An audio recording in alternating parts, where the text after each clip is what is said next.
Hello everyone. The Zeiss Loxia 21mm is my all-time favorite lens when it comes to landscape photography. And then there is this new player on the field called Viltrox, who releases a small, lightweight 20mm prime lens with autofocus on a scandalously low price. But how does this one fare against the Loxia? Let's find out.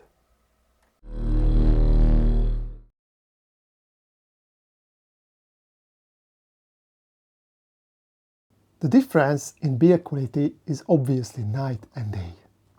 The Zeiss Loxia is a full metal and glass lens built to the highest standard. It's weather sealed, the aperture ring is declickable with using a little tool, the focus ring has the perfect amount of resistance. It's really a joy to use if you're into manual lenses. The Viltrox is a plastic lens, but it doesn't feel as cheap as its price tag suggests. It features a metal lens mount, and the focus ring also feels very nice when rotating by hand. So all in all, it's a positive surprise for me. Both lenses have the same filter size of 52mm. Because I'm comparing the Viltrox with a manual lens, I don't test it in the review. But I have to say, I haven't found any problem with the autofocus on the Viltrox. It's not at GM level speed, of course, but it does the job really good. One thing is important. Make sure you have the latest lens firmware installed. I read on forums that the old firmware had some issues. You just have to go to Viltrox's website, browse to their support section, and you can download the latest version. Also here, you can find the tutorial.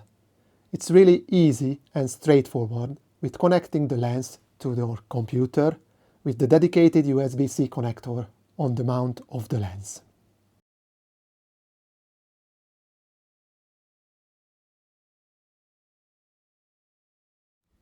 I took the two lenses onto the field with me. I wanted to compare them side by side in real-world scenarios, rather than looking at an MTF chart and studio test shots. In case you're after these, you can find them easily on the internet. First, I photographed this field of barley. Although there is a 1mm difference in focal length between the lenses, the field of views look closer than I expected. The colors and the micro contrast of the Zeiss Loxia are obviously better, but I can't really complain about the Viltrox. Wide open in the middle of the frame, the Zeiss Loxia has the edge in sharpness, but the Viltrox is no slouch either. In the corners, the difference is about the same as in the middle of the frame. I have to mention here that both lenses suffer from severe field curvature, hence I focused exactly in that corner. Stop down to a proper landscape aperture, the middle of the frame looks the same.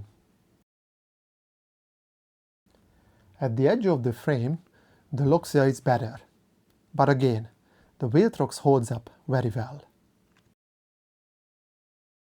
After this, I carried on towards my usual test location. During testing other aspects of the lenses, I also took images for comparing the sharpness. Here comes a couple of them as a taster. All of the full-size test photos can be found in a Flickr album, and I'm going to leave a link down below leading there.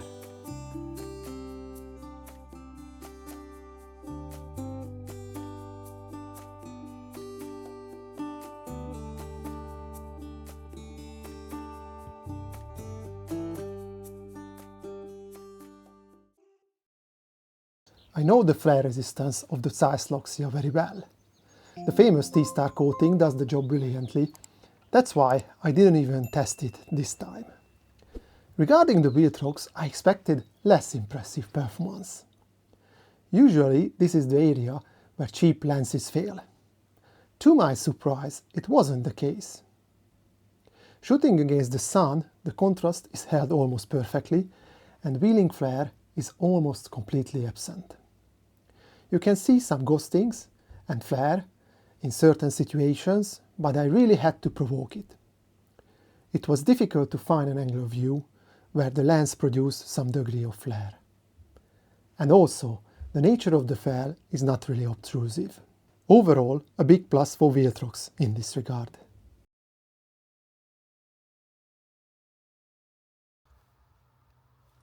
Sunstars are a matter of taste.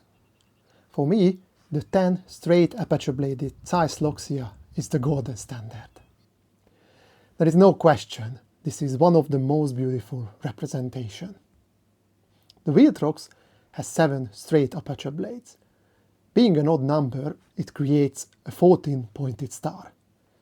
I'm happy what I can see on the photos. Another positive surprise from this budget lens.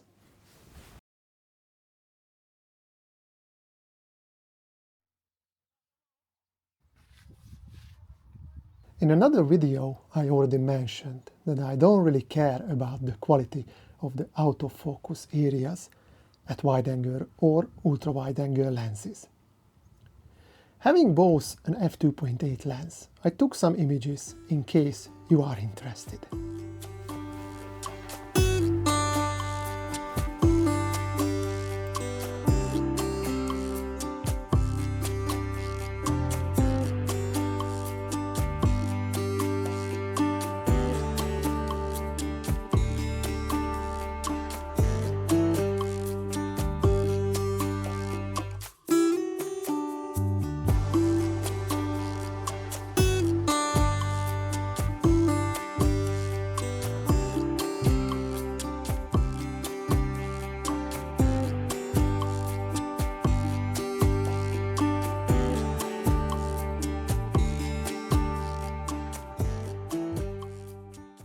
What is the conclusion? The Viltrox 20mm f2.8 is an insanely good lens for its price. But where would I use it? If I wanted to travel lightweight and wanted to keep the weight down, then this small, lightweight 20mm prime lens is a no-brainer.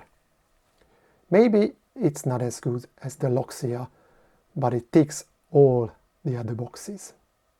If you like to see how the Loxia 21mm compares with another very famous 21mm prime lens, then I'm gonna leave a link up there and you can check it out.